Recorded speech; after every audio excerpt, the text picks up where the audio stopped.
सदर सीट नवाबगंज विधानसभा है। बाराबंकी जनपद का हार्ड है, लखनऊ के पास का जनपद है और ये पहली सीट है।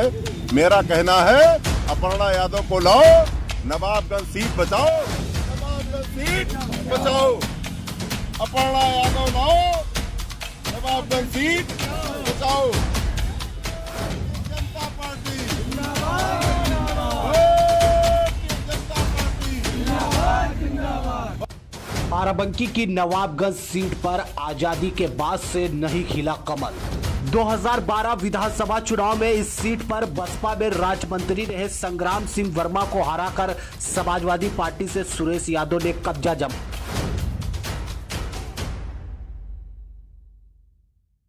बाराबंकी की सदर विधानसभा सीट पर पिछड़ा और अल्पसंख्यक जाति के मतदाताओं की संख्या ज्यादा है। 2022 के विधानसभा चुनाव में लोग भारतीय जनता पार्टी में शामिल हुई अपर्णा यादव को यहां से प्रत्याशी बनाए जाने की कर रहे मांग। बाराबंकी की सदर विधानसभा सीट का राजनीतिक समीकरण अपने आप में दिलचस्प रहा है। यहां पर जब से देश आजाद हुआ है तब से बीजेपी का अभी तक खाता नहीं खुला है।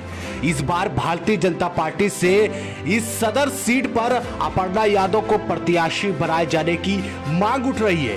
अपर्णा यादव हाल ही में समाजवादी पार्टी से भारतीय जनता पार्टी में शामिल हुई है।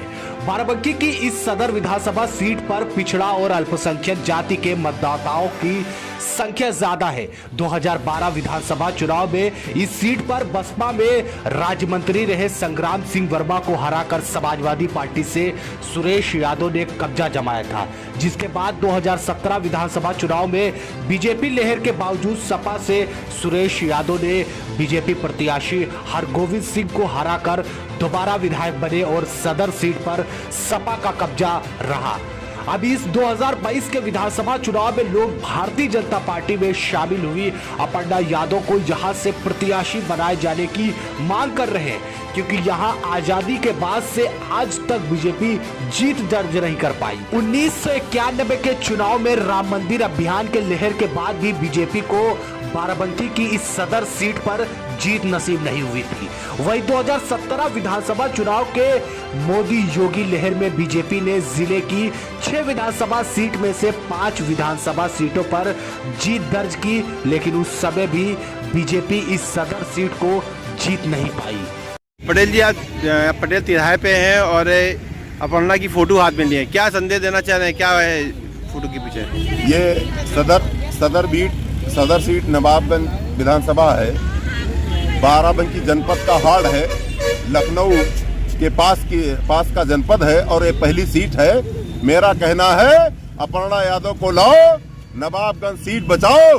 अगर भारतीय जनता पार्टी ने बाराबंकी जनपद की नवाबगंज विधानसभा सीट पर अपर्णा यादव को प्रत्याशी बनाया तो कुर्मी नेता आरसी पटेल कुर्मी समाज की कसम खाता है कि 50,000 वोटों से अपर्णा यादव को विजयी बनाकर विधानसभा पहुंचाने का काम कुर्मी नेता आरसी पटेल बाराबंकी से करेगा। अच्छा पटेल जी, 62 साल हो गए, आज तक के बीजेपी यहाँ से कभी नहीं जीत पाई है, चाहे मोदी लहर हो चाहे योगी लहर हो, आज तक बीजेपी कभी जीत नहीं पाई। इस पे आप कैसे सपोर्ट करेंगे, किस तरह से अपर्णा को यहाँ पर लाएं? इसीलिए तो अपर्णा की चाहत है, मांगने की चाहत है। यहाँ पर प्रत्याशी चुनने में हमसे कुछ भूल हो गई है, नहीं तो यहाँ बाराबंकी जनपद में 6 की 6 सीटें होती। हमारी 5 सीटें बाराबंकी जनपद विधानसभा बाराबंकी भाजपा जीती थी, एक ही सीट शेष रह गई थी।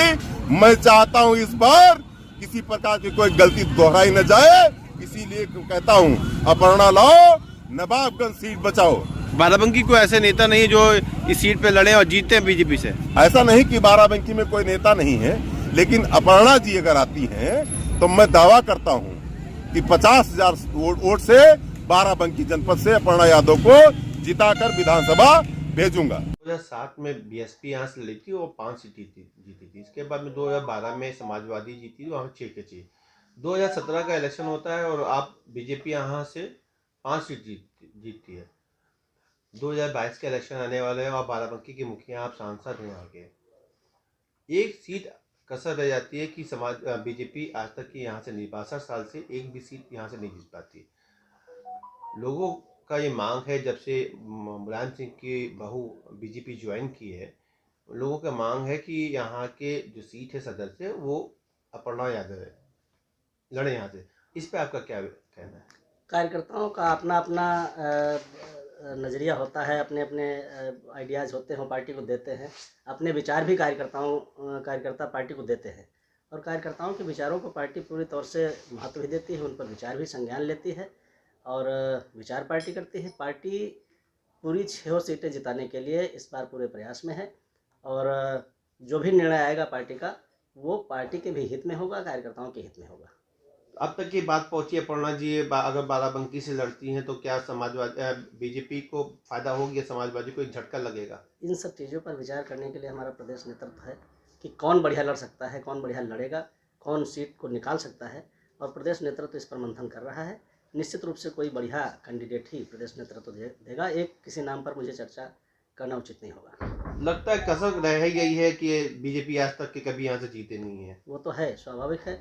बाराबंकी ज़िला पहले कभी समाजवादी पार्टी का गढ़ कहा जाता था, लेकिन 2017 में इस बात को यहाँ की जनता ने साबित किया कि नहीं, समाजवादी पार्टी का गढ़ नहीं है, बल्कि जो राष्ट्रीय विचारधारा की पार्टी भारतीय जनता पार्टी है, उसके साथ में बाराबंकी की जनता है। लेकिन फिर भी एक सीट हमारी रह गई थी, इस बार उसको भी जीतने का पूरा प्रयास हमारे कार्यकर्ता कर रहे हैं, हमारी पार्टी कर रही है।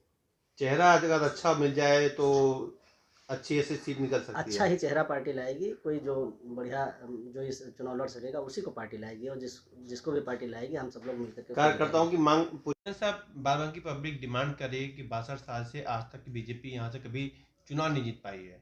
2022 का चुनाव आ गया है और मुलायम सिंह की जो बहू है वो बीजेपी से टिकट मांगी है, तो बाराबंकी के लोग चाह रहे हैं कि बाराबंकी से आके यहाँ लड़े।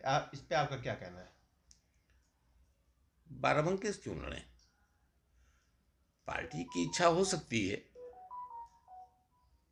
और बीजेपी रही चुनाव जीतने के बाद तो चुनाव क्यों नहीं जीतेगी, चुनाव जीत जाएगी। और इतनी बड़ी नेता, इनका कोई क्षेत्र नहीं है।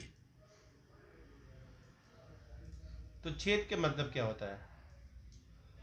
क्षेत्र का तात्पर्य बिल्कुल सीधा है, जिसका जनाधार नहीं होता उसका कोई क्षेत्र नहीं होता।